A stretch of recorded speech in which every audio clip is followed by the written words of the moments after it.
Mrs. Gordon, you mentioned your 3 kids, and that's sort of what's driving me with my 3 children as well, and the work we're doing to make sure that this bill is done right and that children's privacy is protected.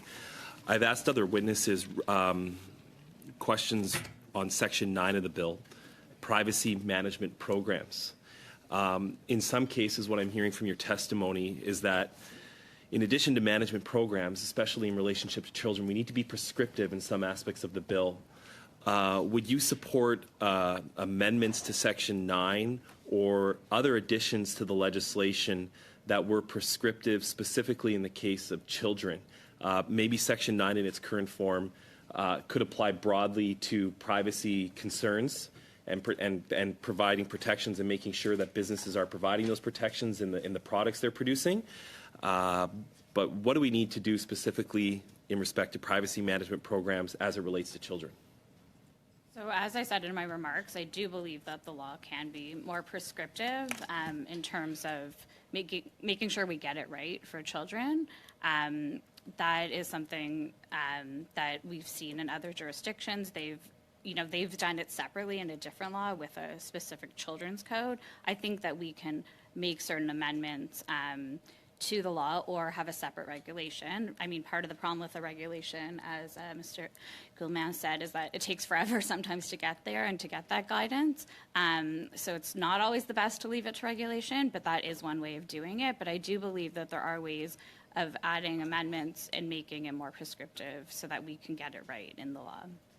Instead of privacy management programs, then, would you support privacy by design, requiring businesses to create products that are designed to have the privacy safe for children as the first and foremost priority? I don't think that they're two separate comments. I think that you can have privacy by design in a privacy management program. Thank you. That's what I was looking for, actually. Okay. That's very helpful. How would you define sensitive information? So I don't have a specific definition, but I do believe that we should be able to give a non-exhaustive list of examples, similar to how we've done in Law 25 in Quebec. Can you give us some examples of a non-exhaustive list, or what would be included in that? Sure. So some examples that we've seen are biometric data, health data, financial data, and children's data. So those are the ones off the top of my head, but I could certainly submit some more examples. Is there a risk if we apply a non-exhaustive list of leaving future technologies out of a list and having companies being able to break the spirit of the law by not having a certain form of privacy or sensitive information not included? I mean, that's definitely a risk, but I don't think that's a reason to not do it right now.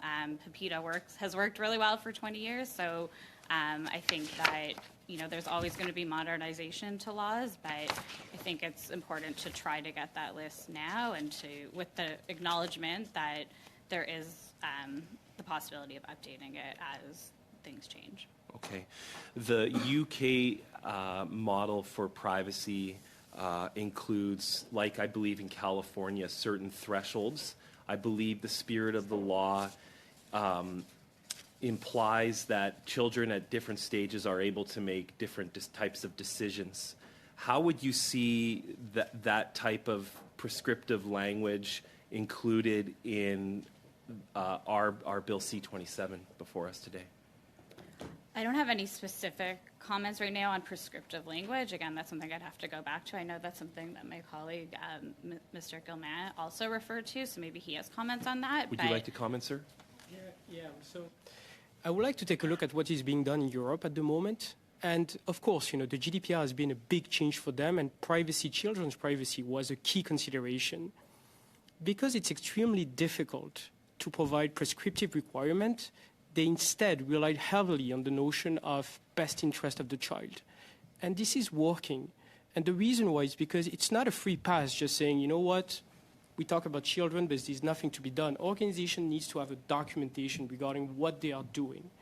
And the second aspect I would like to highlight is just, of course, especially being a lawyer, I like, clear definition.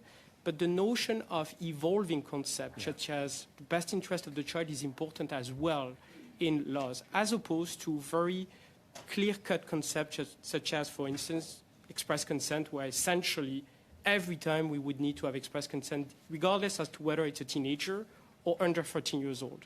So I think this is what we are seeing across the world, because many parliaments understand that we are living in a world constantly evolving, and we need future-proof concept. And the best interest of the child is not moot. It's a good concept, I believe. At least it's my personal opinion.